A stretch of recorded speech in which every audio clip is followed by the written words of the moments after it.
রাজা রানী সবাই আছেন, তাদের মুখ ভারী। কারোর সাথে ঝগড়া হয়েছে নাকি আরি? না না না না, আরি ভাব কিছু হয়নি সভাকবি। আসলে অনেক দিন তো কৃষ্ণনগরে কাটালাম, তাই এবার ভাবছি একটু বিদেশ যাব। আমাদেরকেও নিয়ে চলুন না। যাব। আরে বাবা, ঘুরতে গেলে আমি নিশ্চয়ই নিয়ে যেতাম, কিন্তু আমি এখন বাণিজ্যে যাচ্ছি। আর আমিও তোমাদের মহারাজের সাথে যাচ্ছি। যাই হোক, আমি তো মাত্র 1 মাসের জন্য বাণিজ্যের কাজে যাচ্ছি। আজ বিকেলেই রওনা দিচ্ছি, আর এই কদিন রাজ্যের দেখভাল করবে আমাদের মন্ত্রী। হয়ে গেল। খাজাঞ্চি, মুক্তারনামা নিয়ে এসো তো।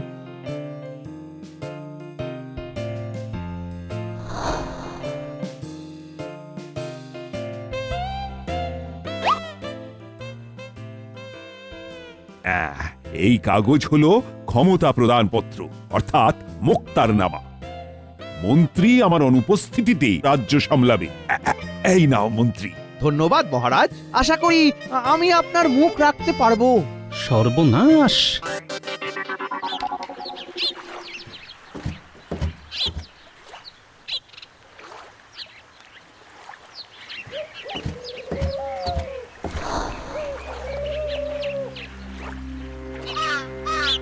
উফ, কষ্টে আমার বুকের ভিতরটা ফেটে যাচ্ছে। মহারাজ রানীমা চলে গেলেন, তোমরা চলে যাও, যাও, কালকে রাজসভায় দেখা হবে। আর হ্যাঁ, আমি মহারাজের মতো রাজসভায় বসবো না। আমি নিজের বাড়ি থেকেই রাজসভা নিজের মতন চালিয়ে নেব। কাউকে দরকার হলে ডেকে নেব। আচ্ছা, আমরা আমাদের বেতন পাবো তো? না, এই 1 মাস আমি কোনো বাজে খরচ করতে চাই না। তোমরা সবাই অকাজে। এটা কিন্তু খুব খারাপ হচ্ছে মন্ত্রী মশাই। বেতন না পেলে আমাদের সংসার চলবে কি করে?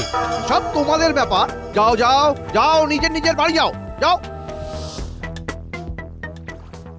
এবার তো গাছতলায় বসে ভাগ্য গণনা করতে হবে। আমার তো এবার বাড়ি বাড়ি পুজো করতে যেতে হবে।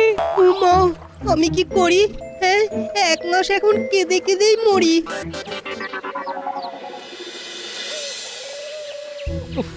মন্ত্রীটা আর কোনোভাবেই শুধরালো না।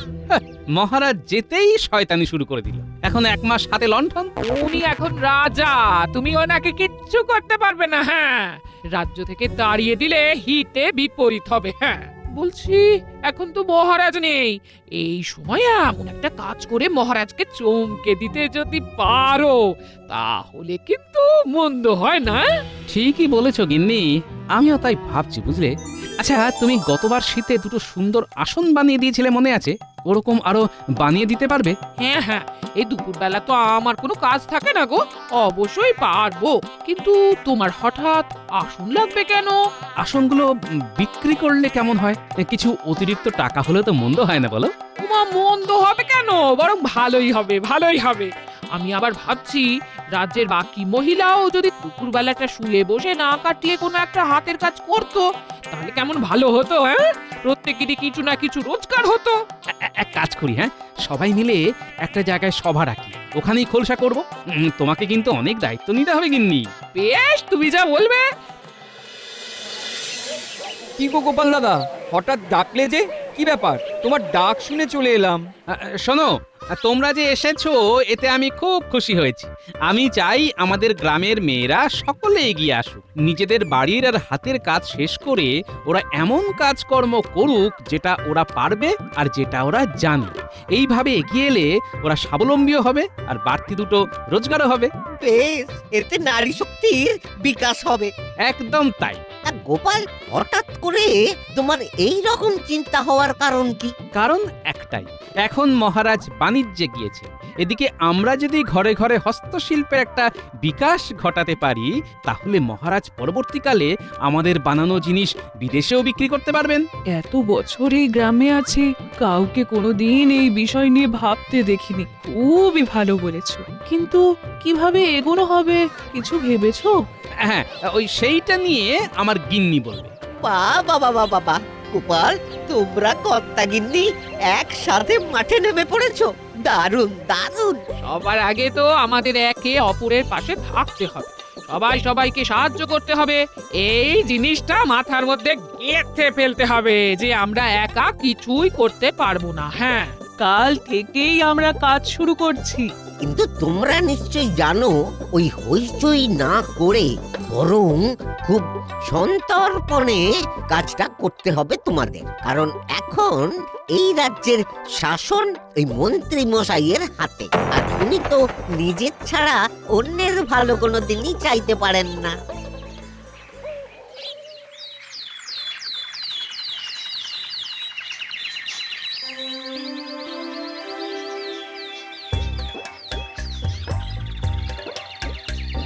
কিরে সন্ধ্যা, হাঁ করে দাঁড়িয়ে কি দেখছিস?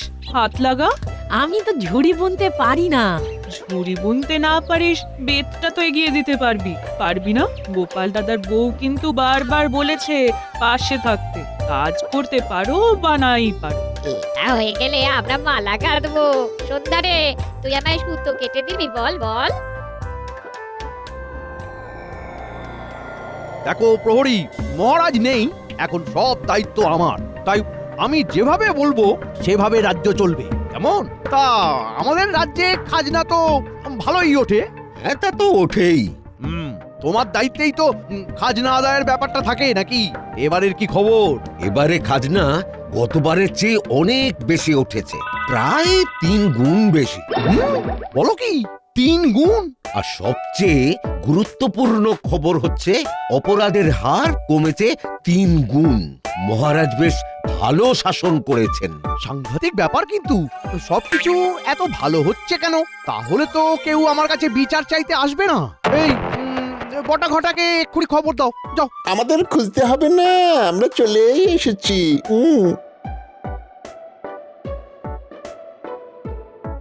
তা আমি রাজা হওয়ার পরে কারো মনে রাক্ষোভের কোনো খবর আছে নাকি? না না না না, তা নেই, তবে তার চেয়েও আরো বড় খবর আছে। গোপাল যা প্যাঁচ কষেছে না। কি প্যাঁচ? আপনি কাগজে কলমে রাজা হলেও গোপাল জনগণের রাজা হয়ে বসে আছে। গতকাল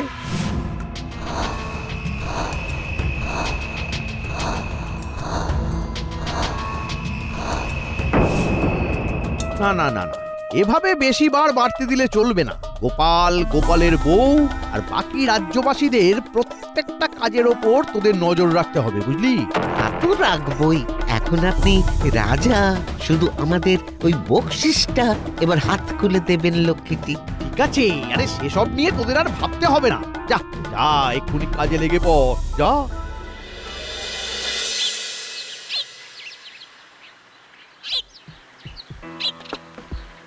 বটাদা, ওই দরজার কাছে দাঁড়িয়ে আছো কেন? কিছু বলবে? তোমরা কি রোজই কাজ করছো?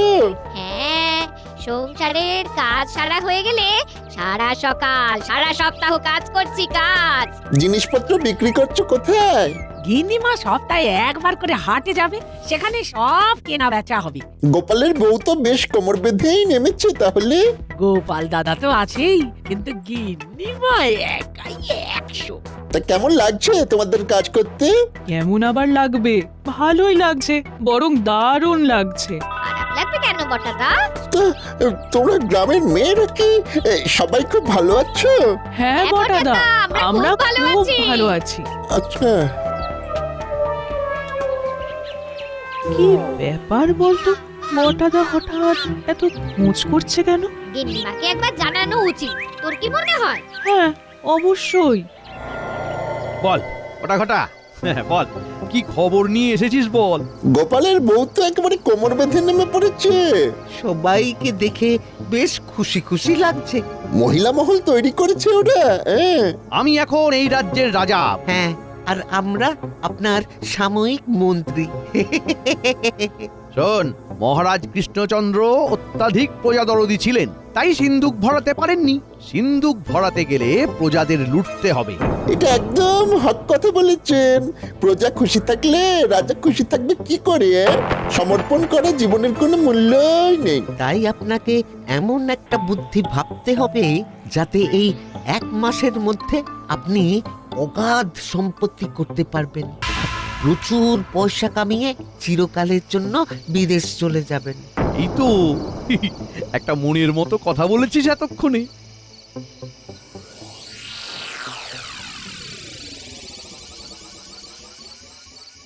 এটা কি সুন্দর সুন্দর লাগছে আমার গলায়। সারাদিন শুধু বসে বসে গয়না গুছিয়ে গেলে হবে, তোমাকেও কিছু কিছু দায়িত্ব নিতে হবে। আমি আবার কি করব গো? তুমি কি জানো যে গ্রামের মহিলারা সংসার স্বামী সব ছেড়ে মহিলা সমিতি করছে? এটা কি ঠিক হচ্ছে? একেবারেই হচ্ছে না। স্বামী সেবায় তাদের প্রকৃত ধর্ম হওয়া উচিত। তুমি একটা কিছু ব্যবস্থা করো, আরে করতেই হবে। মহিলাদের কোনোভাবে ব্যস্ত রাখো, বুঝলে? অনেক দিন ধরে মনে সূক্ষ্ম বাসনাটা এবার বলেই ফেলি। বলছি, আমার তো খুব সাজতে ভালো লাগে, তাই ভালো বুদ্ধি।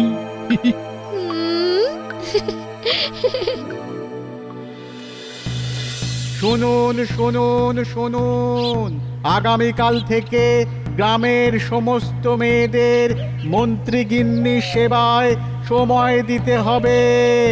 শুনুন শুনুন শুনুন। আজ 20টা ঝুড়ি শেষ করবই। তোমার কি অবস্থা? আমি তো সকাল থেকে মালা গেতেই চলেছি, আজ একটু টেনে কাজ করবই যেভাবে। শুনুন শুনুন শুনুন, আগামীকাল থেকে গ্রামের সমস্ত মেয়েদের মন্ত্রীগিন্নি সেবায় সময় দিতে হবে। শুনুন শুনুন শুনুন। সে কি, সংসারের এত কাজ সামলে তো আমরা এটুকুই সময় পাই, সেটাও চলে যাবে? এ তো সাংঘাতিক কথা। এভাবে কি করে হবে? গোপাল দাদার গিন্নিকে শিগগিরই সব বলতে হবে। হায় হায়, ভগবান কি একবারও গরিবদের দিকে তাকাবেন না? মন্ত্রী মশাই কি নিষ্ঠুর গো! আমরা তো ওনার কোনো পাকা ধানে মই দিইনি, তাহলে এই অবিচার কেন? হ্যাঁ, এই একটা চিন্তাই তো আমাকে ভাবাচ্ছে গিন্নি। এখন যদি কালকে থেকে সবাই মন্ত্রী গিন্নির সেবাতেই চলে যাই, তাহলে আমাদের কাজের কি হবে? সব মেয়েরা কি সুন্দর কাজ করছিল? উনি কোনোভাবেই আমাদের ভালো দেখতে পারেন না। মহারাজ নেই বলে এখন উনি সাপের 5 পা দেখেছেন।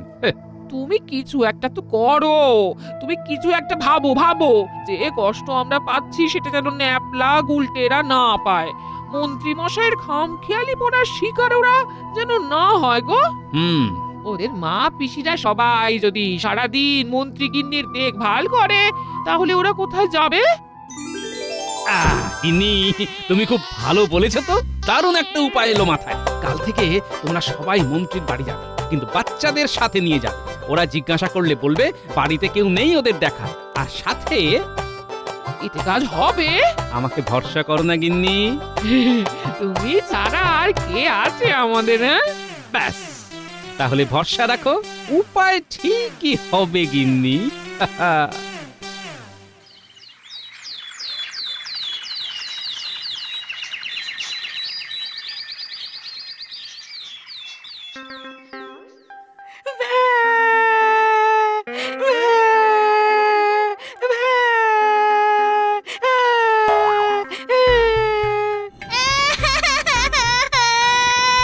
আমাদের খিদে পেয়েছে, খেতে দাও।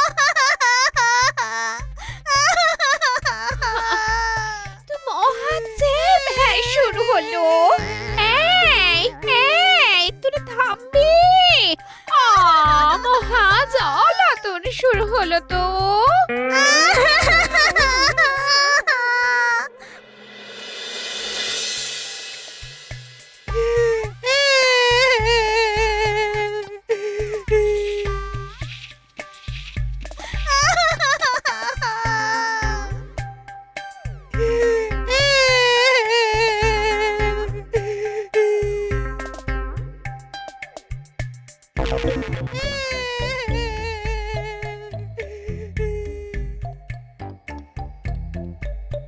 আরে তোমাকে উপায় বার করতে বলেছিলাম, তুমি তো চাঁদের হাট বসিয়ে দিলে। হ্যাঁ, একটা কাজও কি তোমাদের দিয়ে হবে না নাকি?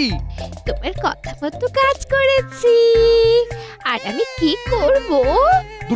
দূর করো সবাইকে। আমি অন্য উপায়ে এদের জব্দ করব। এবার আমাকেই মাঠে নামতে হবে। হ্যাঁ,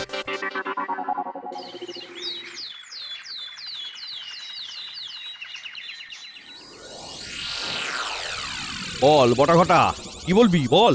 আর কি বলবো, গোপালের প্রশ্রয় এদের খুব বার বেড়েছে। ঘরের মেয়েরা সবাই রোজগার করছে। আগে তো দুটো খেয়ে বাঁচবে, তারপর তো হাতের কাজ। কিন্তু গোপালের কথা শুনে সবাই তো কাজ শুরু করে দিয়েছে। এভাবে কিন্তু গোপালের জনপ্রিয়তা আরো বেড়ে যাচ্ছে। আর এভাবে চললে আপনি তাৎক্ষণিক রাজা হয়েও 5 পয়সা রোজগার করতে পারবেন না। হ্যাঁ, আমাদের মাথায় একটা দারুণ বুদ্ধি আছে। কি বুদ্ধি? এক কাজ করুন, চারিদিকে রটিয়ে দিন উন্নয়নের জন্য কাল থেকে প্রত্যেক পরিবারকে 50 মোহর করে খাজনা দিতে হবে। কারণ তারা ঘরে ঘরে কাজ করছে, তাও আবার রাজার অনুমতি ছাড়া। ঠিক বলেছিস।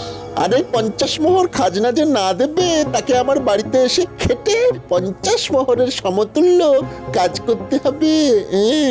ভালো বুদ্ধি না? আপনার বাড়িতে কাজ করার ভয়ে সবাই মোহর দেবে, কারণ ওরা জানে এদিকে কাজ করলে ওরা নিজেদের হাতের কাজ করতে পারবে না। সাব্বাস! এই তো দারুণ বুদ্ধি, দারুণ। শোনো শোনো শোনো, রাজ্যের উন্নয়নের খাতিরে প্রত্যেক পরিবারকে 50 মোহর করে খাজনা দিতে হবে। এই খাজনা আগামীকাল সকালে সকলে মন্ত্রী মশাই অর্থাৎ বর্তমান রাজার বাড়িতে দিয়ে আসবে। খাজনা না দিলে সেই অর্থের পরিমাণ শ্রম দান করতে হবে। শোনো শোনো শোনো।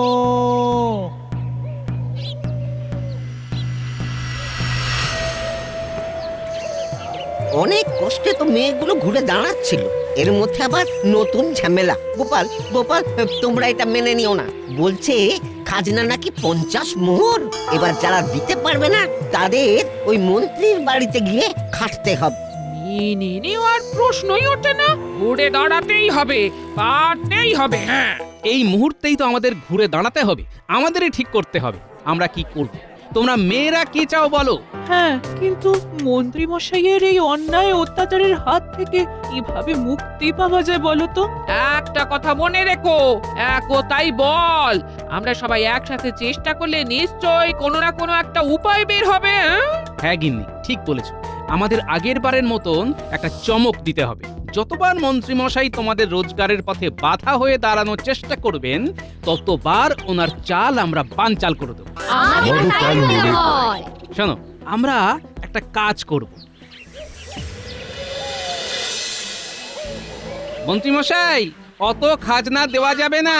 পরিবার পিছু 50 মোহর মুখের কথা নাকি? হ্যাঁ, আপনি কাজ বলুন, কি কাজ করতে হবে, আমরা কাজ করে দিচ্ছি।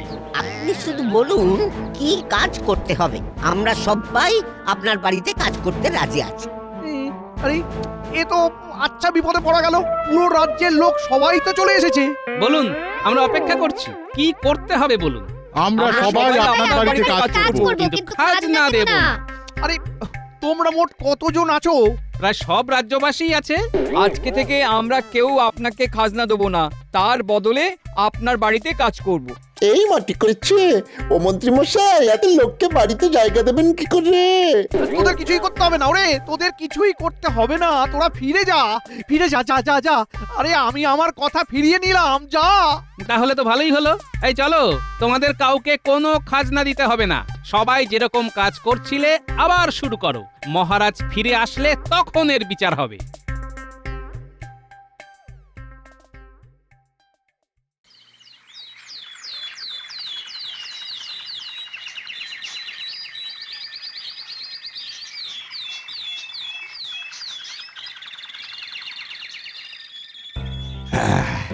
সত্যি বেশ ভালোই বাণিজ্য হলো। অনেক দেশের রাজাদের সাথেও কথা হলো। আমাদের দেশের আনাজ শস্য এবার বিদেশে রপ্তানি হবে। তা তোমরা সবাই কেমন আছো বলো? আমার অবর্তমানে মন্ত্রী কেমন রাজত্ব চালিয়েছে? খুব খারাপ মহারাজ। আপনি চলে যাওয়ার পরের দিন তো ওই আমাদের রাজসভায় আসা বন্ধ করে দেন। 1 মাস বাড়ি বসে কাটালাম। এই সব মিথ্যে কথা। সবাই সত্যি কথাই বলছি। আপনি একজন ঠক। মহারাজ, আপনি আর যাই করুন, মন্ত্রীর হাতে রাজ্যভার দেবেন না।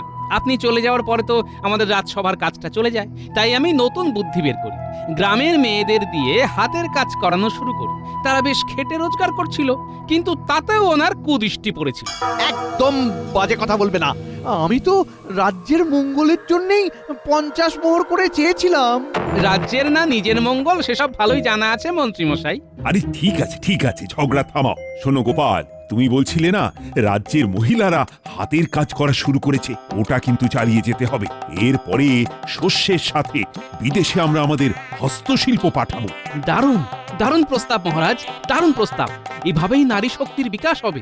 ধুস, এবারেও গোপাল বাজি মেরে দিল। আমি তো কিছুই করতে পারলাম না।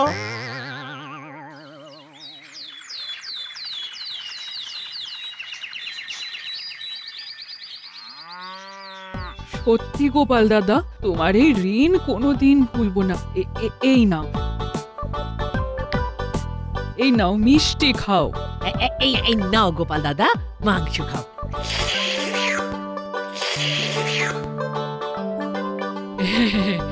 এই নাও